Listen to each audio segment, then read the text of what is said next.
The crack of Delilah Norton's voice cut through the saloon like a whip at high noon, silencing every man in the room as she stood with her fists planted on her hips and fire blazing in her green eyes. I said no, and if you cannot understand plain English, perhaps I should fetch a dictionary and point to the relevant words with my boot. The year was 1878, and women in Willits, California did not speak to men this way, especially not to the foreman of the largest timber operation in Mendocino County. But Delilah had never been particularly concerned with what women were supposed to do. The foreman, a barrel-chested man named Tucker with breath that could strip paint, stepped back as though she had physically struck him. His face turned the color of sun-dried bricks, and the dozen loggers scattered throughout the small saloon froze with their whiskey glasses halfway to their lips. The piano player's fingers stumbled over the keys before falling silent entirely. "You think you can talk to me like that?" Tucker sputtered, his meaty hands curling into fists at his sides. "You are just a serving girl. Your job is to bring drinks and look pleasant, not run your mouth like some high and mighty lady from San Francisco." Delilah picked up the tray of empty glasses from the nearest table with deliberate calm, her movements precise, despite the tension crackling through the air like heat lightning. "My job is to serve drinks, which I do with efficiency. It does not include tolerating your wandering hands or your assumption that my employment gives you ownership over any part of my person. Now, would you like another whiskey, or would you prefer to continue making a spectacle of yourself?" The silence that followed felt heavy enough to collapse the timber beams overhead. Tucker's face cycled through several shades of fury before he turned and stormed toward the door, his boots hammering against the wooden floor. "You will regret this," he threw over his shoulder. "There are not many jobs for mouthy women in this town." "Then perhaps I shall have to find employment somewhere my mouth is appreciated," Delilah called after him, earning a strangled sound from the bartender that might have been a laugh or a groan of despair.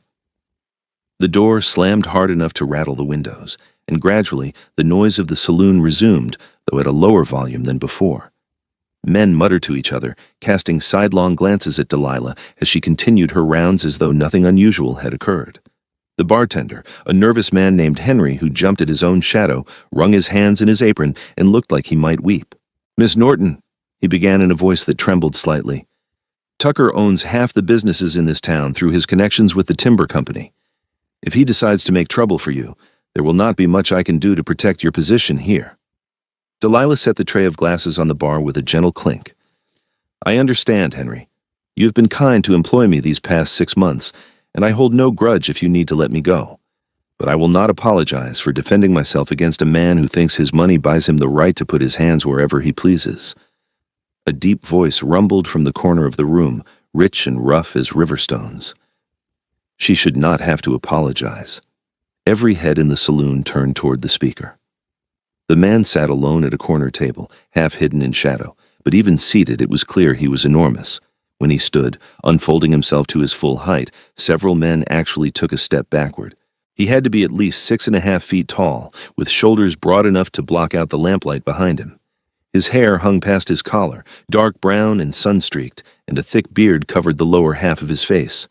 He wore buckskin and rough wool, and a massive hunting knife hung from his belt alongside what looked like a smaller blade for skinning game. The man's eyes, a startling pale blue in his weathered face, fixed on Henry.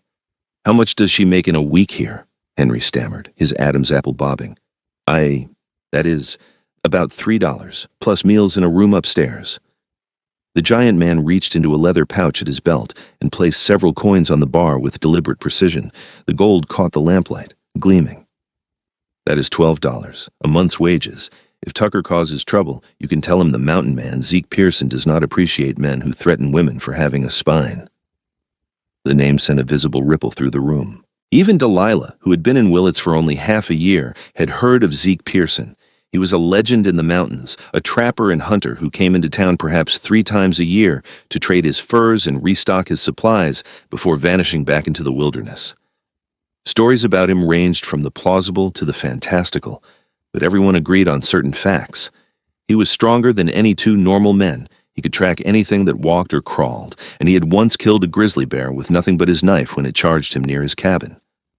Delilah found her voice, though it came out slightly softer than she intended. "That is generous of you, Mr. Pearson, but I cannot accept charity. I work for my wages." Zeke's pale eyes shifted to her, and she felt the weight of his gaze like a physical thing. His expression was difficult to read behind the beard, but something in those eyes was not unkind. "It is not charity. I am looking for someone to help me with a problem, and it seems you might be exactly the person I need." "What sort of problem?" Delilah asked, suspicion creeping into her tone. She had learned long ago that men who offered help usually wanted something in return, and that something was rarely anything she was willing to give. "The talking kind," Zeke said, and there might have been the faintest trace of humor in his gravelly voice. "Walk with me. We can discuss it where there are fewer ears."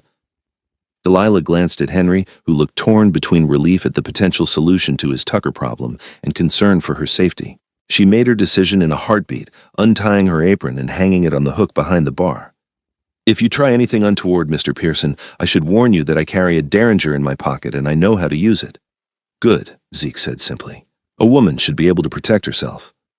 They walked out into the cool evening air of Willits, where the scent of pine and redwood mixed with the smell of wood smoke from 100 chimneys. The town sat in a valley surrounded by mountains thick with timber, and the logging industry had transformed it from a sleepy settlement into a bustling community of nearly 800 souls. The main street was wide and muddy from recent rain, lined with false-fronted buildings that promised everything from dry goods to legal services. Zeke led her away from the saloon toward the edge of town, where the buildings gave way to scattered cabins and then to wilderness. He walked with the easy, ground-eating stride of someone who spent most of his life on his feet, and Delilah found herself hurrying to keep pace, despite being a reasonably tall woman herself. "You're going to explain this problem of yours," she prompted when they had reached a split rail fence that marked the boundary of someone's property. Beyond it, the forest rose dark and deep in the fading light. Zeke stopped and turned to face her, leaning against the fence with his arms crossed over his massive chest. "I have a sister," he said without preamble. "Sarah. She's 19 years old, and she's living with me in my cabin about 15 miles northeast of here, up in the high country." Delilah waited, sensing there was more to the story. "Our parents died of fever 6 years ago," Zeke continued, his voice carefully neutral in the way of someone discussing old pain. "I was 23 then, already living in the mountains. Sarah was 13. Our uncle took her in, raised her in Sacramento, but 3 months ago he died too. Heart gave out. Sarah had nowhere else to go, so she came to find me." "That seems reasonable," Delilah said carefully. "Siblings should help each other." "The problem," Zeke said, "is that she's been living with me alone for 3 months, and people are starting to talk. Not here in Willits, where nobody knows us well, but in the smaller settlements closer to my territory. A man and a woman living alone together, even if they are brother and sister, it gives people ideas. Bad ideas." Understanding dawned, cold and unpleasant. "They think you are living in sin." "They think Sarah is my woman, not my sister," Zeke confirmed, his jaw tight with anger. "Last time I went to trade at Morrison's Post, the postmaster refused to sell to me, said he did not do business with immoral men. When Sarah came with me to buy fabric for a new dress, the shopkeeper's wife called her a whore to her face." Delilah felt a surge of sympathy. She knew what it was like to be judged by people who knew nothing of your circumstances. "That is cruel and unfair." "Sarah is shy," Zeke continued. "She does not have your fire. The accusation made her cry, and she has not wanted to leave the cabin since. But she needs to be around other people, especially other women. She needs friends, conversation, things I cannot give her. I thought if I could find a respectable woman to come stay with us, to be a companion for Sarah and help with the household work, it would silence the gossip. People could see that we have nothing to hide." "You want to hire me as a companion for your sister," Delilah said slowly. And to help with the work," Zeke added. "Cooking, mending, the things I'm not skilled at. I can pay you $5 a week plus room and board. It is isolated living, and it will not be easy, but you would be safe. I give you my word on that." $5 a week was significantly more than she made at the saloon, and the prospect of being away from men like Tucker held considerable appeal. But living in the wilderness with a man she had just met, even if his sister was there as well, seemed like tempting fate. "You do not know anything about me," she pointed out. "I could be a thief or a charlatan. I could rob you blind the first night." "You stood up to Tucker knowing it could cost you your job," Zeke said. "That tells me you have principles. And you did not simper or play coy when I offered you money. You were direct and honest. Those are qualities I value." I could still be a terrible cook, Delilah said, though she was already half convinced. The idea of spending her days in the mountains, away from the noise and judgment of town life, appealed to something deep in her nature that she had not fully acknowledged before. Then Sarah and I will survive on burned beans and tough venison, Zeke said, and there was definitely humor in his voice now. The mountain air will make up for it. Delilah studied him in the deepening twilight, this giant of a man who had defended her without being asked, and who now stood offering her an escape from a life that had been growing increasingly difficult. His face was hard to read, all sharp planes and heavy beard, but his eyes were steady and clear. She had learned to trust her instincts about people, and her instincts said that Zeke Pearson, whatever else he might be, was a man of his word.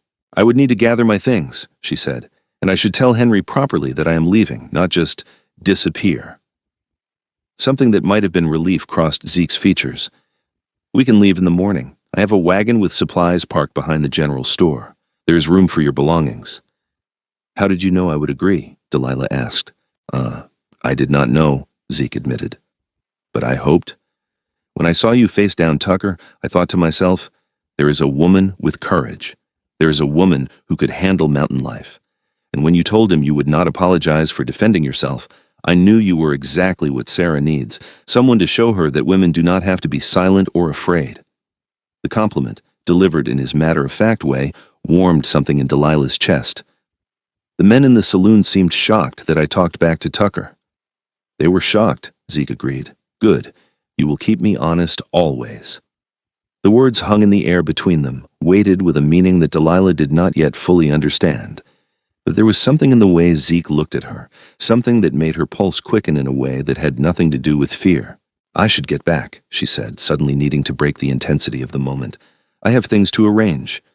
I will be at the general store at first light, Zeke said. If you change your mind, I will understand. But Delilah knew she would not change her mind. As she walked back toward the saloon through the darkening streets, she felt a strange sense of rightness about the decision, as though some hidden current of fate was pulling her in a new direction. She had come to Willits 6 months ago after leaving a bad situation in San Francisco, hoping to start fresh in a place where no one knew her history. Working at the saloon had been a necessity, not a choice, and she had endured the casual disrespect of men like Tucker because she needed the wages. But now, walking through the cool evening with the scent of pine in her nostrils and the memory of Zeke Pearson's steady blue eyes in her mind, she felt something she had not felt in a long time. She felt hopeful. She felt. The next morning dawned clear and cold, with frost sparkling on the rooftops and breath misting in the air. Delilah had packed her few belongings into a worn carpet bag, everything she owned in the world fitting into a single piece of luggage. She had said goodbye to Henry, who had seemed relieved that she was leaving before Tucker could make good on his threats, and had left the room above the saloon that had been her home for half a year without a backward glance. Zeke was waiting by the general store as promised, standing beside a sturdy wagon hitched to 2 massive draft horses. The wagon bed was loaded with supplies covered by a canvas tarp, everything from bags of flour and coffee to coils of rope and boxes of ammunition. He was dressed much as he had been the night before, practical clothes designed for hard use, and in the morning light Delilah could see the true size of him. His forearms, visible where his sleeves were rolled back, were corded with muscle and marked with old scars. His hands were huge, calloused, and capable-looking. "You came," he said, and there was unmistakable pleasure in his voice. "I said I would," Delilah replied, handing him her carpet bag, which he lifted as easily as if it weighed nothing and placed in the wagon beside the other goods. "Sarah will be happy," Zeke said, offering his hand to help her up onto the wagon seat. His grip was warm and solid, and Delilah felt the strength in it even though he was clearly being gentle. She has been lonely, though she tries not to show it. They rolled out of Willits as the town was waking up, shopkeepers sweeping their stoops and early risers heading to work at the sawmill. A few people stared at Delilah sitting beside the mountain man on the wagon seat, and she imagined the gossip that would follow her departure, but she found she did not care. Let them talk. She was moving toward something new, something that might actually be better than what she was leaving behind. The road out of town was well maintained, packed earth that showed the passage of countless logging wagons hauling timber down from the mountains. But after about 5 miles, Zeke turned the horses onto a smaller trail that wound upward into the forest. The trees here were enormous, ancient redwoods that blocked out much of the sky and made the air smell rich and green. Ferns grew in thick carpets beneath them, and the morning sun slanted through the branches in golden shafts. "It is beautiful," Delilah said softly, almost afraid to break the cathedral silence of the forest. "This is nothing," Zeke said. "Wait until you see the high country." They traveled in companionable silence for a while, the wagon creaking and swaying over the rough trail. Birds called in the branches overhead, and once a deer bounded across the path ahead of them, white tail flashing before it disappeared into the undergrowth. Delilah found herself relaxing in a way she had not relaxed in months, her shoulders dropping from their perpetual tension, her jaw unclenching. "Tell me about Sarah," she said after they had been traveling for an hour. "What should I know about her?" Zeke considered the question, his big hands easy on the reins. "She is kind, maybe too kind. She sees the best in people even when they do not deserve it. She reads a lot, anything she can get her hands on. Our mother taught her well before she died. Sarah can quote poetry and discuss philosophy, but she has no practical skills. Our uncle kept her sheltered, treated her like a delicate flower. She cannot shoot, she cannot ride, she barely knows how to cook beyond boiling water." "And you want me to teach her these things?" Delilah guessed. "I want you to be her friend," Zeke corrected. "The skills will come if she has someone patient to learn from, but mostly she needs to know that she is not alone, that there is another woman who understands what it is like to navigate the world when men think they can dictate your choices." Delilah glanced at him, surprised by his insight. "You seem to understand women better than most men." "I had a good mother," Zeke said simply. "She did not tolerate foolishness from my father or anyone else. She taught me that strength comes in many forms and that respecting women is not weakness, it is basic human decency." "Your father agreed with this philosophy?" "Not always," Zeke admitted, "but he learned to. Mother had a way of making her point clear." They climbed higher into the mountains as the day progressed, the trail growing steeper and narrower. The redwoods gave way to pine and fir, and the air grew noticeably cooler. Zeke stopped once to let the horses rest and drink from a clear stream that burbled over smooth stones. He pulled out a canteen and a cloth-wrapped package containing bread and cheese, offering half to Delilah. "How much farther?" she asked, accepting the food gratefully. "Another 4 hours," Zeke said. "We will be there before dark." Delilah ate her portion slowly, savoring the sharp taste of the cheese and the satisfying density of the bread. She had not realized how hungry she was. "What made you decide to become a mountain man?" she asked. "It seems like a lonely life." Zeke leaned against the wagon wheel, his eyes distant. "I like the solitude. In town, there are too many people, too many expectations. Everyone wants something from you, wants you to be a certain way. In the mountains, I can just be myself. The animals do not care if I am sociable or polite. They care if I am skilled and respectful of their territory." "But you came into town for Sarah," Delilah pointed out. "Family is different," Zeke said. "Sarah is my responsibility now, and I take that seriously. I would do anything to protect her and give her a good life, even if it means compromising my own preferences." There was such simple certainty in his words that Delilah found herself believing him completely. This was a man who kept his promises, who honored his commitments even when they were difficult. It was a quality she had rarely encountered in the men of her acquaintance. They finished their meal and continued onward, climbing ever higher. The views began to open up, offering glimpses of the valley below and the distant mountains beyond. The world felt vast and wild up here, untamed in a way that made Delilah's heart beat faster. She had grown up in cities, first Boston and then San Francisco, and she had always thought of wilderness as something vaguely threatening, a place where civilization ended and danger began. But sitting beside Zeke on the wagon, watching the easy confidence with which he navigated the rough terrain, she began to see it differently. This was not a place of danger. This was a place of freedom. The sun was slanting toward the western peaks when the trail finally opened into a small clearing. A cabin stood in the center, built from massive logs chinked with clay and moss. It was larger than Delilah had expected, a solid structure with a stone chimney and real glass windows that would have cost a fortune to transport this far from town. A lean-to stable stood beside it, and a cleared area beyond suggested a garden plot, though it lay fallow now in the late autumn. The cabin door opened before Zeke had even pulled the wagon to a stop, and a young woman emerged. Sarah Pearson was slender and small-boned, with the same dark hair as her brother, but worn long and braided down her back. Her face was delicate, almost fragile-looking, with large brown eyes that were anxious and hopeful at the same time. She wore a simple calico dress that had been mended several times, and her feet were shod in worn boots that had clearly once belonged to someone much larger. "Zeke," she called, her voice soft and musical. "You're back. I was worried." "I told you I would be back today," Zeke said, swinging down from the wagon with athletic grace for a man his size. He reached up to help Delilah down, his hands spanning her waist easily. "And I brought someone with me. Sarah, this is Miss Delilah Norton. She's going to be staying with us for a while as your companion." Sarah's eyes widened as she looked at Delilah, taking in everything from her practical traveling dress to the determined set of her jaw. "You're truly staying here, with us?" "If you will have me," Delilah said, smiling warmly at the girl. And she was a girl, really, barely out of childhood despite her 19 years. There was something unformed about her, something that spoke of being sheltered from the harder edges of life. "Your brother tells me you could use a friend."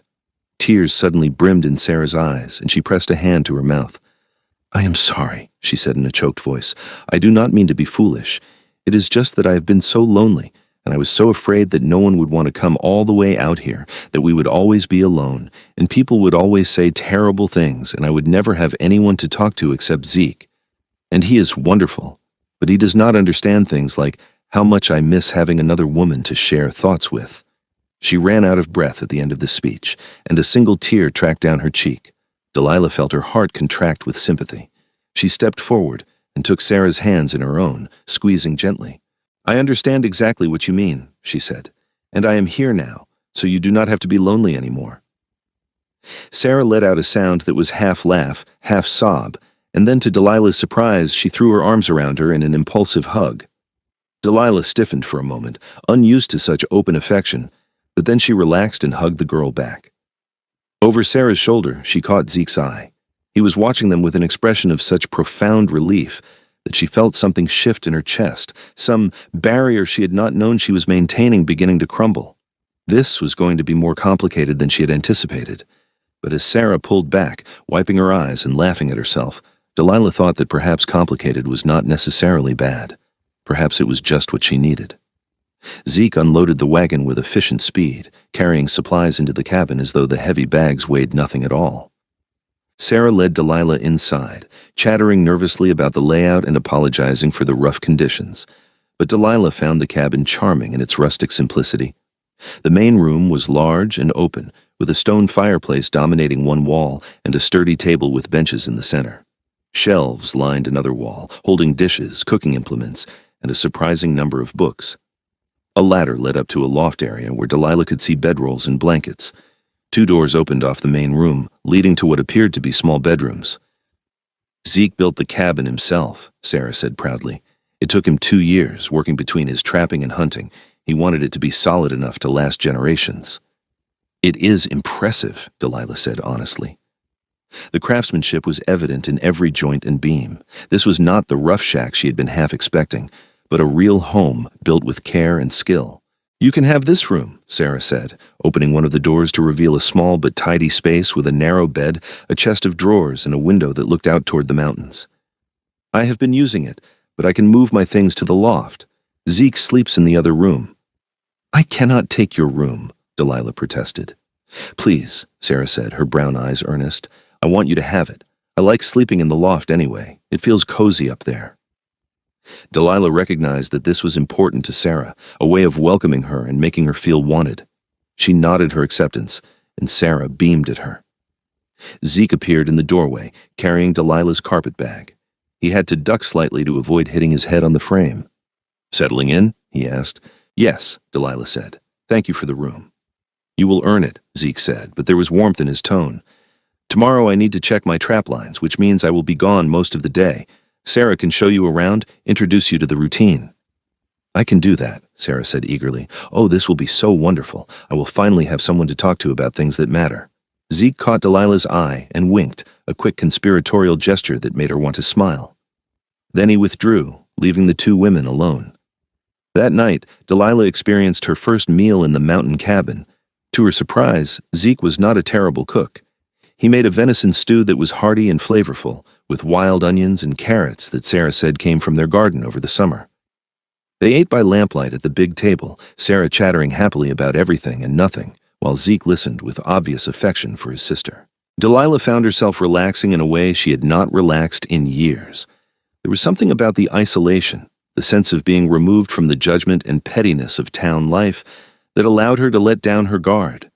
She contributed to the conversation when appropriate, but mostly she observed, learning the dynamics of this small household she had just joined. When Sarah asked about her past, Delilah was honest but brief. "I grew up in Boston," she said. "My parents died when I was 16. I went to San Francisco to live with an aunt, but we did not get along. I've been on my own since I was 18, working where I could find employment." "That must have been difficult," Sarah said sympathetically. "It taught me to be independent," Delilah replied, "and to recognize that I cannot rely on anyone but myself." "You can rely on us now," Sarah said with simple certainty. "We take care of each other here."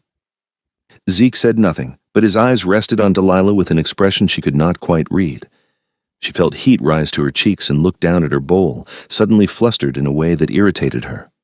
She was not some simpering girl to be affected by a man's regard. She was a grown woman who had survived on her own wits and strength for years, but when she looked up again and found Zeke still watching her, something in her chest fluttered like a trapped bird. The days that followed established a rhythm that felt both strange and natural. Zeke was often gone, checking his extensive trap lines or hunting for meat to supplement their stores. When he was home, he worked on maintaining the cabin and outbuildings, chopping wood, repairing tools, doing the 100 small tasks required to keep a mountain homestead functioning. He spoke little but always with purpose, and Delilah found herself listening for his voice, for the sound of his boots on the cabin floor. Sarah was a delight, if occasionally exhausting in her enthusiasm. She was hungry for companionship and conversation, and she attached herself to Delilah like a devoted puppy. They worked together on household tasks, with Delilah teaching her the practical skills her sheltered upbringing had not included. Delilah showed her how to bake bread that did not come out heavy as stone, how to mend clothes so the stitches were nearly invisible, how to render fat for soap and candles. But more than that, they talked. Sarah had opinions about everything from literature to politics, ideas that had been fermenting in her mind with no one to share them with. She had read widely but experienced little, and her view of the world was both naive and surprisingly insightful. Delilah found herself challenged in ways she had not expected, forced to examine her own assumptions and beliefs. "Do you think women will ever be able to vote?" Sarah asked one afternoon as they worked together on a quilt, their needles flashing in the autumn sunlight that streamed through the windows. "I do not know," Delilah said honestly. "I hope so. But men are reluctant to share power, and voting is the ultimate power in a democracy." "Zeke says women should vote," Sarah said. "He says it is ridiculous that half the population has no say in how the country is governed." Delilah glanced up, surprised. "He said that?" "He has progressive ideas about many things," Sarah said. "He just does not talk about them much, because most men think he is strange enough already, living up here alone." "Well, not alone anymore," she added with a smile. Delilah absorbed this information, filing it away with the other observations she had been collecting about Zeke Pearson. He was an interesting contradiction, a man of violence and survival skills who, nevertheless, had a surprisingly gentle soul. She had seen him spend an hour carving a wooden comb for Sarah with infinite patience, the delicate work at odds with his massive hands. She had heard him sing softly to his horses as he groomed them, old ballads in a voice that was rough but oddly melodic. And she had felt his eyes on her more than once when he thought she was not looking. It was not the predatory gaze she had learned to recognize in men like Tucker, the one that made her skin crawl. This was different, contemplative and almost wondering, as though he was trying to solve a puzzle he had not expected to encounter. 3 weeks into her stay, something happened that changed everything. Zeke had been gone since dawn, checking the trap lines in the higher elevations. Delilah and Sarah were working in the clearing, taking advantage of a warm afternoon to wash bedding and hang it to dry. They were laughing over something Sarah had said, their hands red from the cold water, when 3 men rode into the clearing. Delilah knew instantly that something was wrong. These were not friendly visitors. The men sat their horses with the casual arrogance of those who believed themselves entitled to whatever they wanted, and their eyes as they surveyed the cabin, and the 2 women were calculating and cold. Well, well, said the leader, a lean man with a scar running from his temple to his jaw. Looks like the rumors are true. The mountain man does have women up here. Sarah had gone pale, pressing close to Delilah's side. Delilah put a protective arm around the girl's shoulders and faced the men squarely, though her heart was hammering against her ribs. State your business and then leave, she said, keeping her voice steady. You are trespassing on private property. The scarred man laughed, and it was not a pleasant sound. Private property. You hear that, boys? The little lady thinks she can tell us what to do. I think you should leave before the owner returns, Delilah said. Zeke Pearson does not take kindly to uninvited guests. Zeke Pearson, one of the other men said nervously. Maybe we should go, Cole. You know what they say about him. They say he is one man, Cole replied, his eyes never leaving Delilah. And we are three.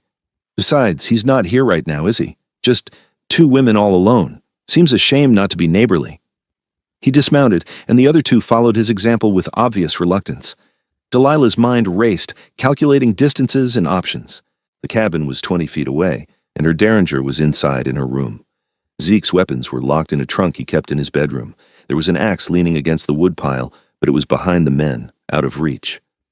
Sarah, she said quietly, go inside and lock the door. I'm not leaving you, Sarah whispered, her voice shaking. Do as I say, Delilah ordered, putting steel into her tone. Now. Sarah hesitated for one more heartbeat, then turned and ran for the cabin door. Cole made a move to intercept her, but Delilah stepped into his path, planting herself between him and the fleeing girl. You want to get to her, you go through me, she said, and she meant every word. Cole stopped, his scarred face twisting into something ugly. You have got some nerve, I will give you that. But you are a woman, and not a very big one at that. What exactly do you think you are going to do? Whatever I have to, Delilah said. Her hand slipped into her pocket, where she kept a small folding knife she used for mending. It was not much of a weapon, but it was better than nothing. The cabin door slammed, and she heard the bar drop into place. Good. Sarah was safe, at least for the moment. Now she just had to keep these men occupied until Zeke returned. If he returned. The trap lines were extensive, and he might not be back until dark. Here is what is going to happen, Cole said, taking a step closer. You are going to be nice and friendly-like, and we are going to have a pleasant afternoon getting to know each other. And if you cooperate, nobody has to get hurt. Here is what is actually going to happen, Delilah countered, holding her ground, even though every instinct screamed at her to run. You are going to get back on your horses and leave, and if you do not, when Zeke Pearson gets back, he is going to track you down and make you regret the day you were born. Cole's hand shot out faster than she expected, grabbing her wrist. His fingers bit into her flesh painfully, and he twisted, trying to force her to her knees. Delilah gasped, but did not cry out. Instead, she brought her other hand up, the one holding the folding knife, and slashed at his face. The blade caught him across the cheek, a shallow cut, but enough to make him roar with pain and anger. He released her wrist and backhanded her across the face, the blow hard enough to send her staggering. Stars exploded across her vision, and she tasted blood in her mouth.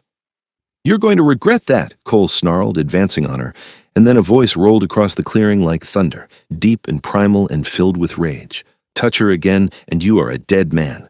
Zeke stood at the edge of the tree line, his rifle leveled at Cole's chest. He must have left his horses in the trees and approached on foot, silent as a ghost despite his size. In that moment, he looked like something out of legend, a figure of vengeance carved from stone and fury. His pale eyes blazed with an intensity that was almost inhuman, and every line of his massive body radiated lethal intent. The three intruders froze, their faces going slack with fear. Even Cole, who had been so confident moments before, took an involuntary step backward. Mr. Pearson, he began, his voice suddenly conciliatory. We did not mean any harm. We were just being friendly. Friendly, Zeke repeated, and the word dripped with contempt. You put your hands on her. You made my sister afraid. If that is your idea of friendly, then I would hate to see what you consider hostile. It was a misunderstanding, one of the other men stammered. We will just go. Right now, we will leave and never come back. You will go, Zeke agreed, his rifle never wavering. But first you're going to apologize to Miss Norton, on your knees. Cole's face flushed red. I'm not apologizing to some saloon girl. The crack of the rifle was deafening. The bullet kicked up dirt inches from Cole's boots, and he jumped backward with a yelp. "The next one goes through your knee," Zeke said calmly. "Then the other knee. Then we will see how brave you feel. Now get on your knees and apologize." Cole looked at the rifle, at Zeke's implacable face, and made his decision. He dropped to his knees in the dirt, his face burning with humiliation. "I apologize, Miss Norton. I was out of line." "Again," Zeke commanded, with sincerity this time. "I am sorry," Cole ground out, the words clearly costing him. "I should not have touched you or threatened you. It will not happen again." Delilah, still touching her throbbing cheek where he had struck her, said nothing. There was nothing to say. Apologies meant nothing from men like this. They were only sorry they had been caught. "Now get out of here," Zeke said. "If I ever see any of you within 10 miles of this property again, I will not bother with warnings. I will shoot on sight. Do you understand?" The three men scrambled for their horses with undignified haste, mounting up and spurring away down the trail as though pursued by demons. Zeke watched them go, his rifle still ready, until the sound of hoofbeats faded into the distance. Only then did he lower the weapon and turn to Delilah. The rage drained from his face, replaced by concern. He crossed the clearing in 3 long strides and reached out as though to touch her injured cheek, then stopped, his hand hovering uncertainly. "Are you hurt?" "I will have a bruise," Delilah said, trying to make her voice light and failing. Now that the danger had passed, she was beginning to shake with reaction. "But I have had worse." "You should not have to have had any," Zeke said fiercely. "I should have been here. I should have protected you." "You did protect me," Delilah pointed out. "You arrived in time." "Barely," Zeke said. He looked haunted, his eyes dark with something that might have been fear. "When I came through the trees and saw him hit you, I wanted to kill him. I have never wanted anything so badly in my life." The raw honesty in his words made something inside Delilah crack open. She had spent so long being strong, being independent, refusing to need anyone. But standing there with her face throbbing and her hands still shaking, she found she did not want to be strong anymore. "Not right now. I was afraid," she admitted, the words coming out small and broken. "I thought they were going to hurt Sarah. I thought they were going to hurt me, and no one would know or care." "I would know," Zeke said, and now his hand did touch her face, cupping her uninjured cheek with a gentleness that seemed impossible from someone so large and dangerous. "I would care. You matter, Delilah Norton. You matter to Sarah, and you matter to me." The way he said her name, with that rough tenderness, made her heart stutter. She looked up into his face, seeing past the beard and the weathered skin to the man beneath, this man who had defended her without hesitation, who had been willing to kill to keep her safe. This man who looked at her as though she was precious. "Zeke," she whispered, not knowing what she wanted to say but needing to say his name. The cabin door flew open, and Sarah burst out, her face streaked with tears. "Is everyone all right? I heard a shot. Delilah, your face. Oh God, they hurt you." The moment shattered, and Zeke stepped back, his hand falling away. But his eyes remained on Delilah for one more heartbeat, and in them she saw everything he was not saying. Everything that had been building between them since that first night in Willits when he had defended her against Tucker. This was dangerous. This was complicated. This could end in heartbreak. But as Delilah let Sarah fuss over her, leading her into the cabin to tend to her injuries, she found she did not care about the danger. For the first time in her life, she wanted to take the risk. That night, after Sarah had finally fallen asleep in the loft, Delilah sat by the fire wrapped in a blanket, unable to settle. Her cheek ached where Cole had hit her, and every time she closed her eyes she saw his scarred face, felt his hand twisting her wrist. She knew she should try to sleep, that exhaustion would make everything worse, but her mind would not quiet. The door to Zeke's room opened, and he emerged, fully dressed despite the late hour. He stopped when he saw her sitting there. "Cannot sleep?" he asked quietly. "No," Delilah admitted. "Too much has happened today." Zeke moved to the fireplace and added another log, sending sparks spiraling up the chimney. Then he sat down on the bench beside her, close but not touching. His presence was warm and solid, comforting in a way she had not expected. "I meant what I said earlier," he told her, his voice low so as not to wake Sarah. "You matter to me." Delilah pulled the blanket tighter around her shoulders, suddenly feeling vulnerable. "Why? You barely know me." I know enough, Zeke said. I know you are brave. I know you stood up to men who meant you harm, both in town and today. I know you have been kind to my sister when you had no obligation to be. I know that when you talk back to men who think they can intimidate you, it makes my heart beat faster. Delilah turned to look at him, surprised by the admission. In the firelight, his profile was all sharp angles and shadows, but there was nothing frightening about him. He looked tired and worried, and somehow younger than his 29 years. When I saw him hit you, Zeke continued, still staring into the fire, something inside me snapped. I've killed animals for food and pelts. I have fought men when I had to. But I have never felt rage like that, like a living thing inside my chest trying to claw its way out. I wanted to hurt him for touching you. I wanted to make him suffer. But you did not, Delilah said softly. You controlled yourself. You let them leave. Only because I knew it would upset you if I killed them in front of you, Zeke said bluntly. Not because they did not deserve it. Delilah should have been horrified by this admission. She should have been disturbed by the violence implicit in his words. But instead, she felt something warm unfurl in her chest, something that felt dangerously like gratitude, like affection. No one has ever cared enough to feel that way about me before, she said, to want to protect me that fiercely. Zeke finally turned to look at her, and his pale eyes were intense in the firelight. Then you have known the wrong people. Apparently so, Delilah agreed. She hesitated, then made a decision. Zeke, I need to tell you something about my past, about why I came to Willits. You do not owe me explanations, Zeke said. I know, but I want you to understand. Delilah took a breath. In San Francisco, I worked as a seamstress in a high-end shop. I was good at it, skilled enough that wealthy women requested me specifically. One of the clients was a married woman whose husband took an interest in me. He was persistent, and when I refused his advances, he told his wife that I had tried to seduce him. She had me fired and made sure I could not get work anywhere else in the city. That is why I came to Willits. I was starting over with nothing. Zeke's jaw tightened. Men like that should be horsewhipped. I survived, Delilah said, but it taught me not to trust easily, not to believe men when they say things that sound too good to be true. I am not him, Zeke said, and I'm not making you promises I cannot keep. But I am telling you the truth. You matter to me, Delilah, more than I expected, more than is probably wise. Delilah felt tears prickling at the corners of her eyes, and she blinked them back fiercely. She did not cry. She had not cried since she was 16 years old and bearing her parents. Crying was weakness, and she could not afford weakness. But then Zeke's hand found hers beneath the blanket, his calloused fingers lacing through her own, and the tears came anyway.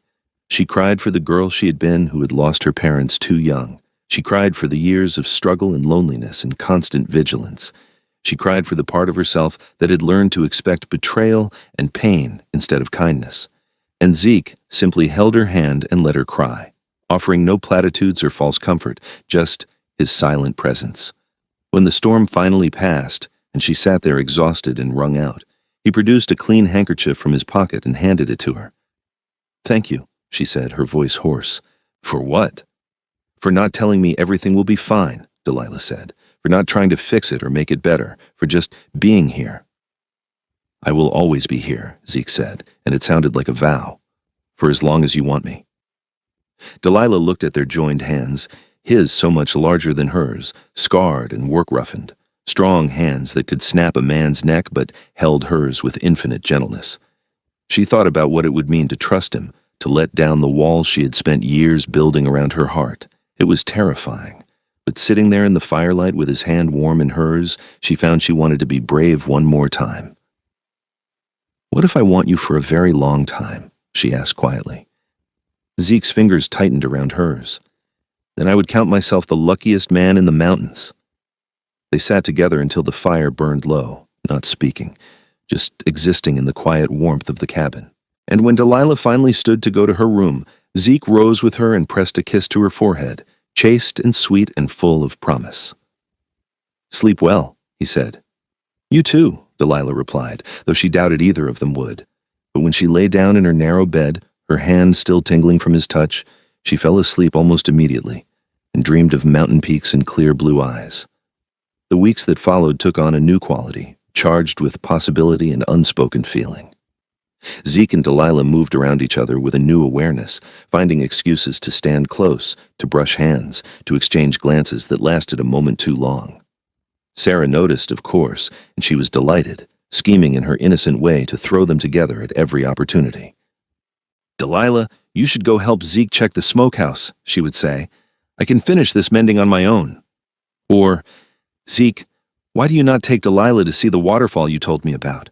It is such a beautiful day, and I have reading to catch up on." Zeke and Delilah would exchange amused glances at these transparent machinations, but they went along with them. The truth was, they wanted the time together, the chance to talk without Sarah's well-meaning but constant presence. On one such occasion, Zeke did take Delilah to see the waterfall, a half-hour's walk from the cabin through forest that smelled of pine and damp earth. The falls were not large, perhaps 20 feet high, but they were beautiful, cascading over moss-covered rocks into a pool so clear you could see every stone on the bottom. "I come here when I need to think," Zeke said, settling on a flat rock near the pool. "There is something about the sound of water that settles my mind." Delilah sat beside him, close enough that their shoulders almost touched. "It is peaceful," she agreed. "I can see why you love it up here. The mountains, the solitude. It is like the world cannot touch you." "The world touches us," Zeke said. "Those men proved that. But up here, I can choose how much of it to let in." They were quiet for a while, listening to the rush of water. Then Zeke said, "Can I ask you something?" "Of course." "That night by the fire, you said you wanted me for a very long time. Did you mean it?" Delilah's heart began to beat faster. "I meant it. Because I need you to understand something," Zeke continued, his eyes on the waterfall rather than her face, as though it was easier to say difficult things without eye contact. "I am not a man who gives his heart lightly. When I care for someone, it is completely. Forever. And I'm starting to care for you in a way that terrifies me." "Why does it terrify you?" Delilah asked softly. "Because you could leave," Zeke said simply. "Winter is coming, and mountain winters are harsh. You might decide this life is too hard, too isolated. You might want to go back to town, to civilization, and if you did, I would have to let you go, because keeping you here against your will would be wrong. But it would destroy me." Delilah reached out and took his hand, forcing him to look at her. "Zeke Pearson, I have lived in cities all my life, and I have never been as content as I am right now, in this moment, sitting beside this waterfall with you. I am not going anywhere." "You say that now," Zeke said, but there was hope in his voice. "I say that now, and I will say it tomorrow and the day after," Delilah insisted. "I know my own mind. I know what I want. And what I want is this, you, Sarah, this life we are building together." Zeke studied her face as though trying to memorize every detail. "I am not an easy man to love," he warned. "I am too blunt. I spend too much time alone. I am better with animals than people." "Good thing I am not most people," Delilah said. "And for what it is worth, I am not an easy woman to love either. I am stubborn. I do not take orders well. I have a temper." "I noticed," Zeke said, and there was definitely humor in his voice now. "That first night in the saloon, when you told Tucker off, I thought you were magnificent." "Magnificent," Delilah repeated, tasting the word. "No one has ever called me magnificent before." "Then they were fools," Zeke said. He raised their joined hands and pressed a kiss to her knuckles, his beard soft against her skin.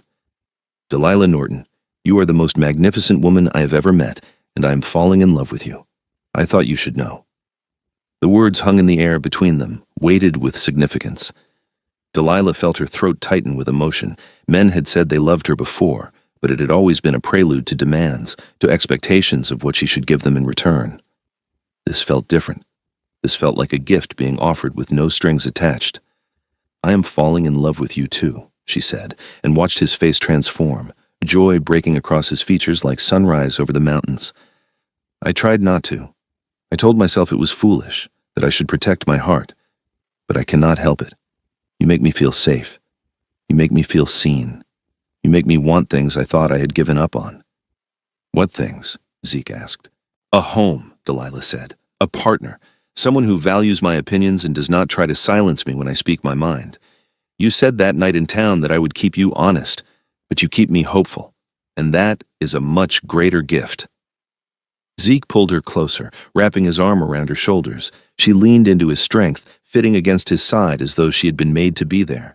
They sat like that for a long time, watching the waterfall and not speaking, content in the simple fact of each other's presence.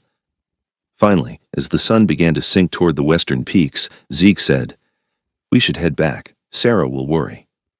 "Sarah is probably planning our wedding," Delilah said dryly, and Zeke laughed, the sound rich and warm. "Would that be so terrible?" he asked as they stood and began the walk back toward the cabin. "Being married to me?" Delilah considered the question seriously. "No," she said.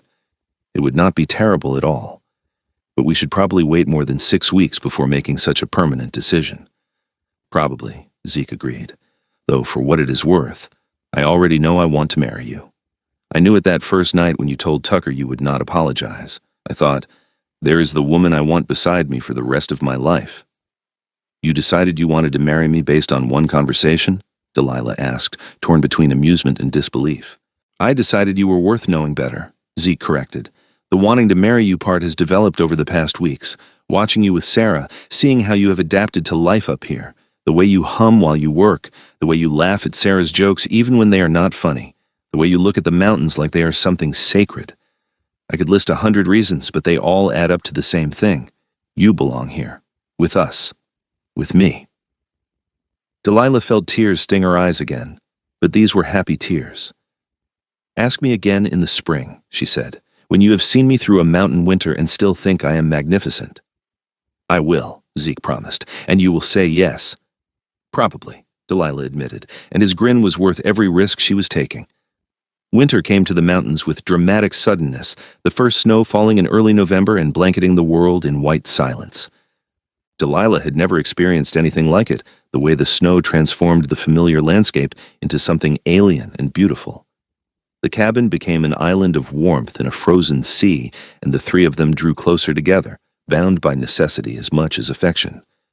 Zeke had been right to warn her that mountain winters were harsh. The cold was intense, bitter enough to make her teeth ache when she stepped outside. The snow piled up in drifts higher than her head, making travel treacherous. Zeke could still check his nearest trap lines on snowshoes, but trips to town became impossible once the heavy snows began. They were isolated, cut off from the rest of the world until spring. But Delilah found she did not mind. There was something cozy about the forced intimacy of their situation, the three of them huddled around the fire in the evenings while wind howled outside. Sarah read aloud from her books, everything from Shakespeare to dime novels, her voice dramatic and engaging. Zeke carved, his big hands producing surprisingly delicate figures of animals and birds that he would give to Sarah or Delilah with shy pleasure.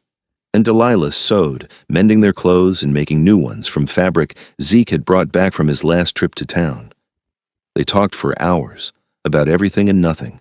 Sarah wanted to know about Boston and San Francisco, about city life and all the things she had never experienced.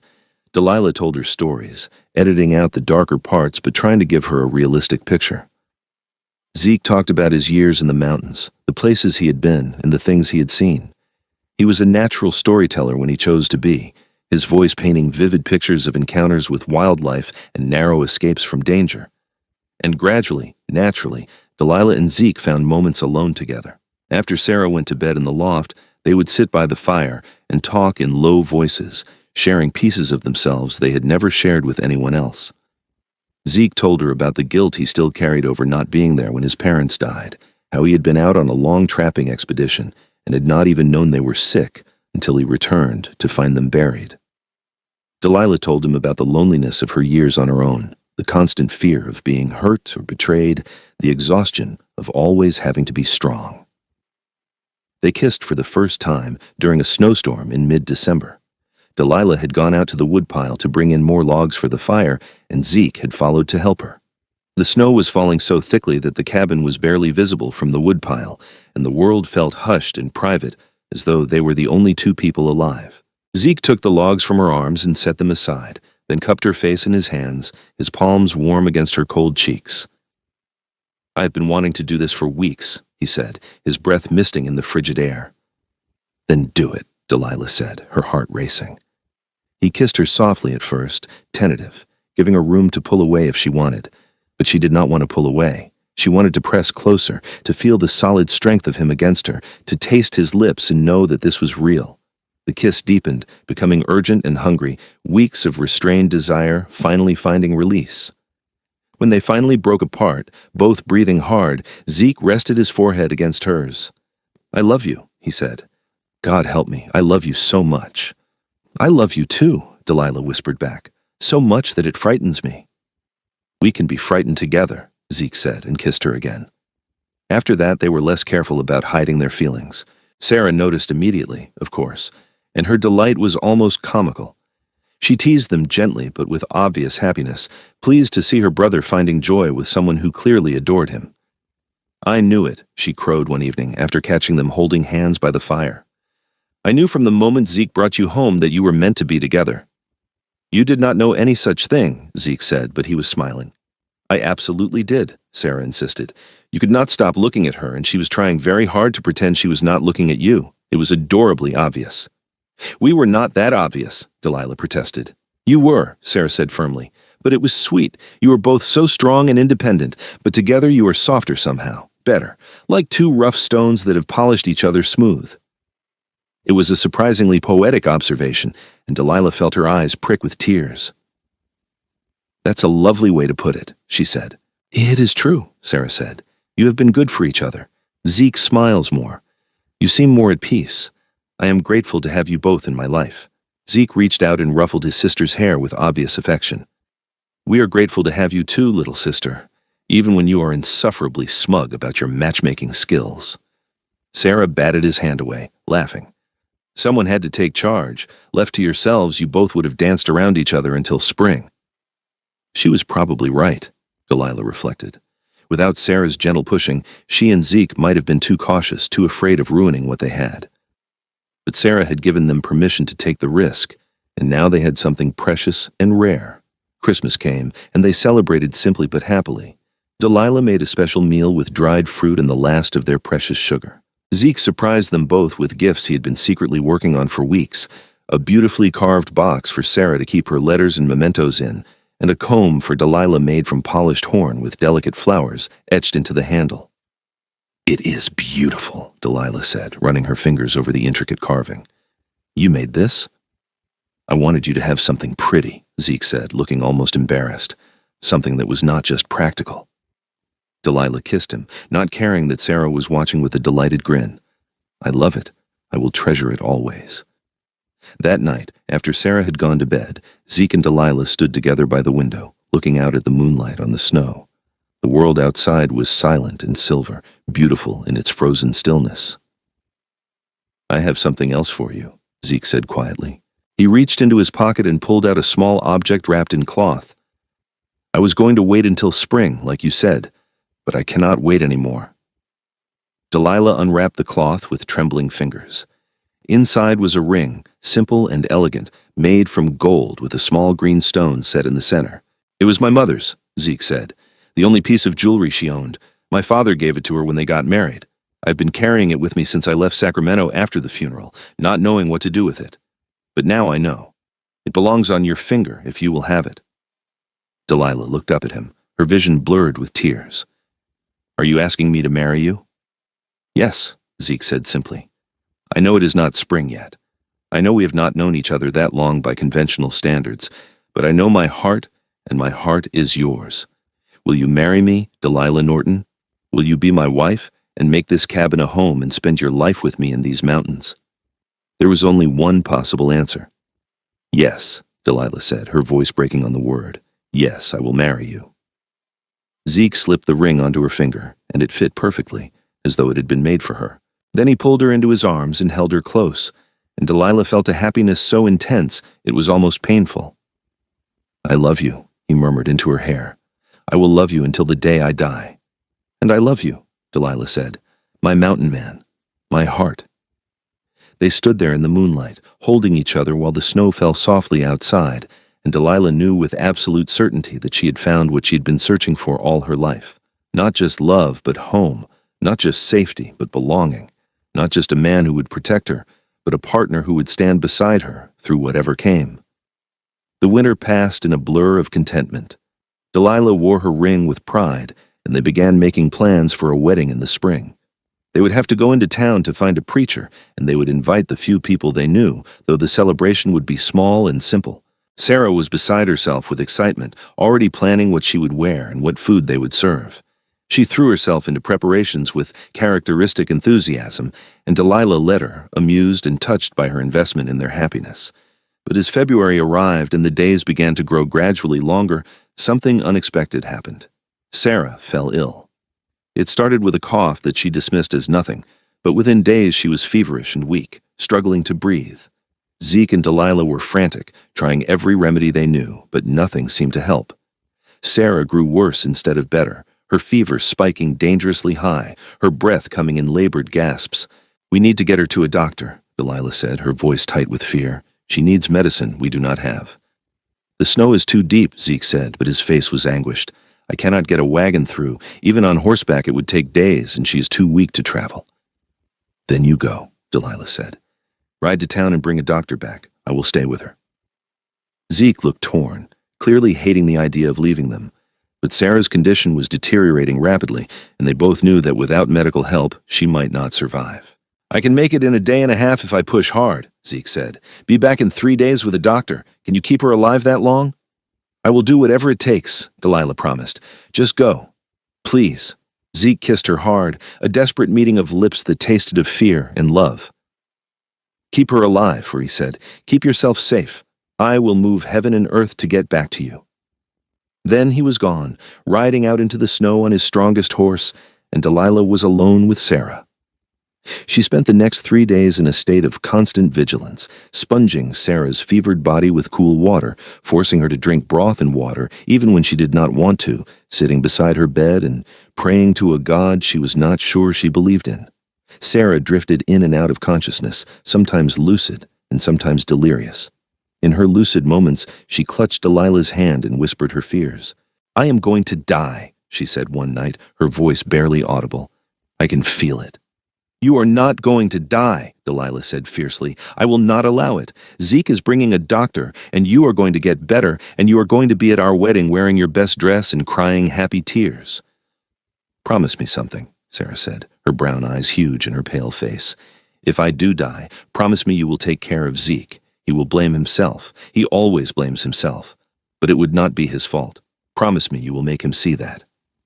"You are not going to die," Delilah repeated, but she felt tears streaming down her face. "You cannot die, Sarah. We love you too much." "I love you both too," Sarah whispered. "You made me so happy. These months with you have been the best of my life. Tell Zeke that.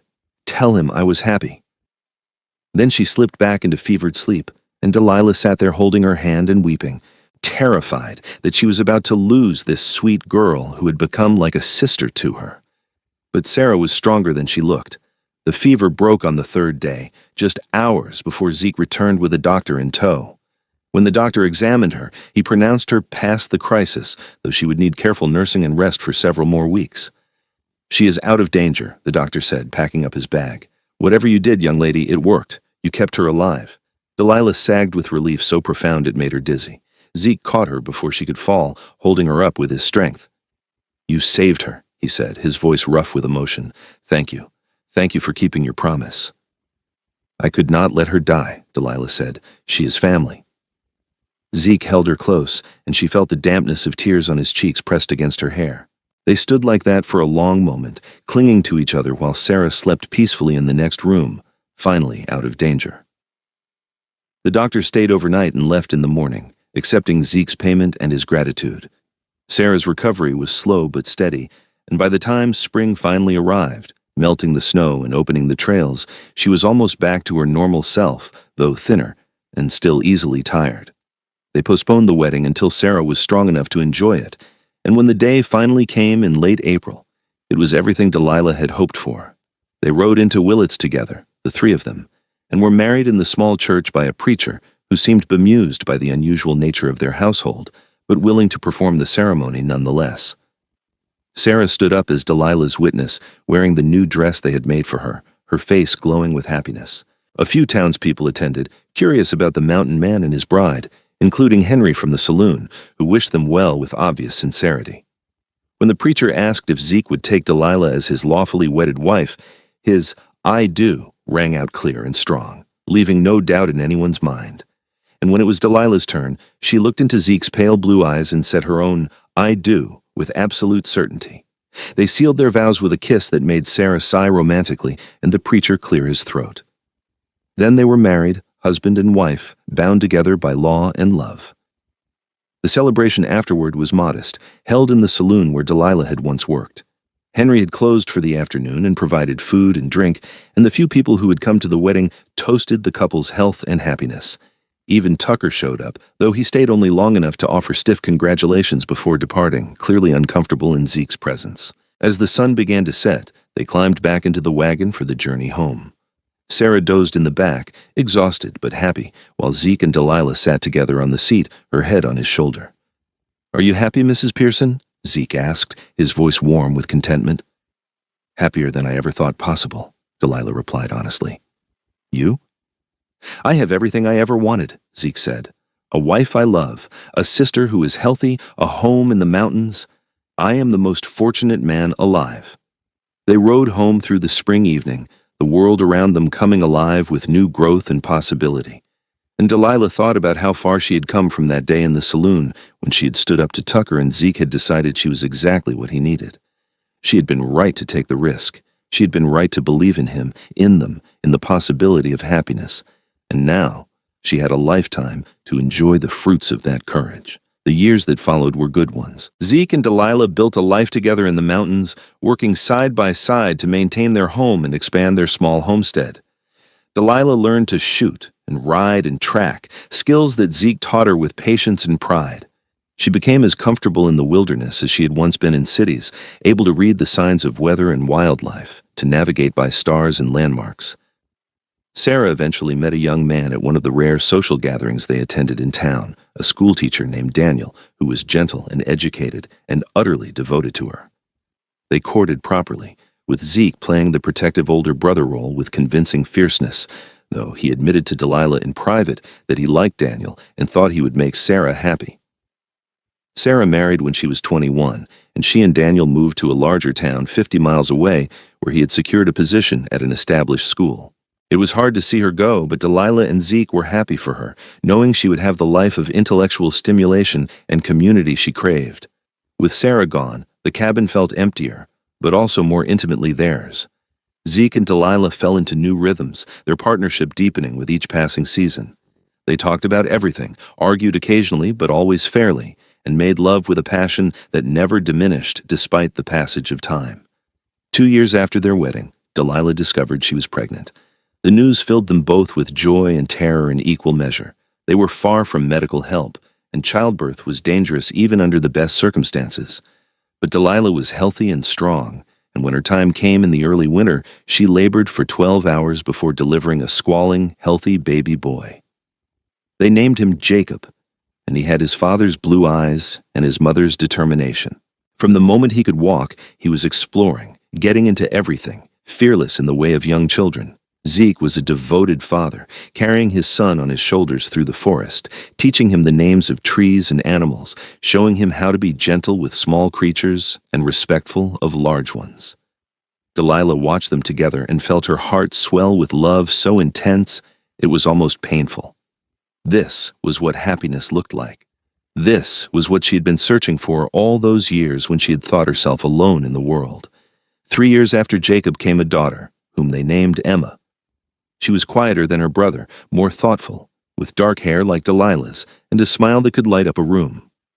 She adored her father, following him everywhere, and Zeke was helpless before her, giving in to her every whim with a tenderness that made Delilah laugh. They added onto the cabin, building more rooms to accommodate their growing family. Zeke's trapping and hunting provided well for them, and Delilah sold her sewing in town, beautiful pieces that wealthy women paid good money for.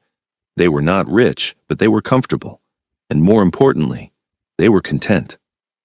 Sarah visited when she could, bringing her own children to play with their cousins.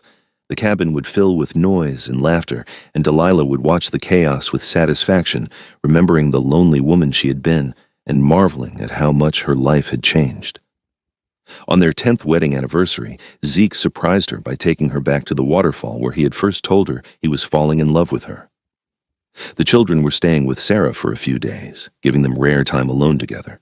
They sat on the same rock where they had sat all those years ago, older now, but no less in love. If anything, the years had deepened what they felt for each other, adding layers of shared experience and weathered hardship to the foundation of attraction and affection.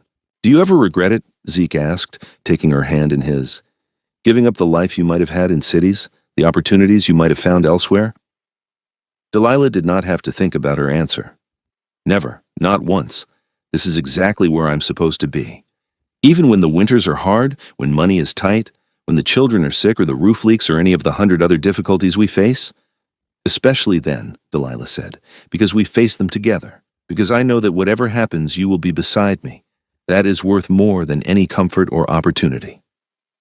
Zeke kissed her, soft and sweet, his lips familiar after 10 years, but still capable of making her pulse race. "I love you, Delilah Pearson, more today than the day I married you, and I will love you more tomorrow than I do today." "That is impossible," Delilah said. "There's not room in one heart for more love than I already feel for you." "Then we will simply have to expand our hearts," Zeke said, and pulled her close. They sat there by the waterfall as the sun moved across the sky, talking and kissing and simply being together. And Delilah thought about the younger version of herself who had stood in that saloon in Willits and told Tucker she would not apologize for defending herself. That woman had been brave, but she had also been alone, hard-edged with self-protection and distrust. She was still brave, she thought, but now her bravery came from a place of strength rather than desperation. She could be soft because she knew Zeke would protect her when she needed it. She could be vulnerable because she trusted him with her whole heart. She could be truly herself because he loved all of her, even the prickly, difficult parts. And in return, she had given him the same gift. She had shown him that strength and gentleness were not opposites, but complementary qualities. She had taught him that he did not have to be alone, that partnership was not weakness, but the greatest strength of all. She had, as he had said that first night, kept him honest, challenging him when he needed challenging and supporting him always. They had polished each other smooth, just as Sarah had said all those years ago.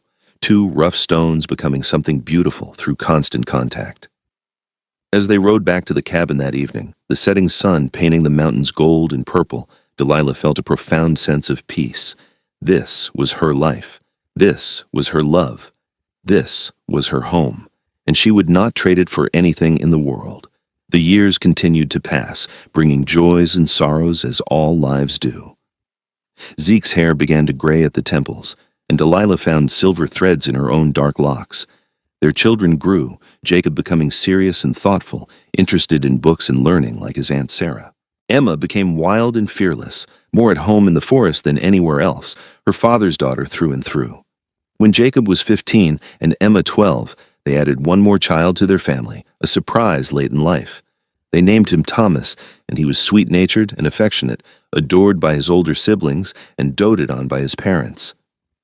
Zeke joked that Thomas was their reward for surviving the difficult early years of parenthood, a child who slept through the night from the start and rarely cried. Sarah's husband Daniel died unexpectedly when he was only 43, his heart giving out just as his uncle's had. Sarah was devastated, and for a time they worried she might not recover from her grief. But she was stronger than she looked, and eventually she began to heal, finding purpose in her children and her teaching.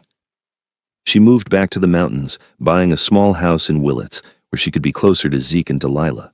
She taught at the local school, and her children grew up alongside Jacob and Emma and Thomas, cousins who were more like siblings. Zeke's body began to show the wear of a lifetime in the mountains, old injuries that ached in cold weather, joints that stiffened with age. But he remained strong and capable, still checking his trap lines, still hunting, still maintaining their homestead with the same dedication he always had. Delilah aged more gracefully, her face lined but still beautiful, her hair silver but still thick and long. They celebrated their 25th anniversary surrounded by family, their cabin and yard filled with children and grandchildren, friends from town and neighboring homesteads. It was a far cry from the quiet, isolated life they had once led, but they had learned that family and community were not burdens but blessings.